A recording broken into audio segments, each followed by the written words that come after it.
చాలామంది సిస్టర్లు ఇడ్లీ పిండి ఎలా చేసుకోవాలో ఒక వీడియో పెట్టక్క అని అడుగుతున్నారు. మేము ఇద్దరమే కాబట్టి ఒక టీ గ్లాసు మినప్పప్పు నానబెట్టేసాను 3-4 గంటల పాటు. పప్పు నాని పప్పు కడిగే ముందుగా రవ్వను కడుగుతున్నానండి.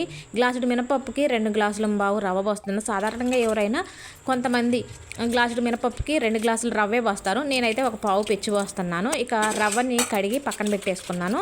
మినపప్పు కూడా మంచిగా నానింది. 3-4 గంటల పాటు నానితే సరిపోతుంది. మినపప్పు పొట్టుపప్పు కదా, శుభ్రంగా కడిగేసి మిక్సీ గిన్నెలో పప్పు వేసి రుచికి సరిపడంత ఉప్పు కూడా వేసి ఇలా మెత్తగా పిండి పట్టేసుకున్నాను. మిక్సీ పట్టుకున్న మినప్పిండి జిగురుగా ఉందంటే మినప్పప్పు మంచిదన్నమాట.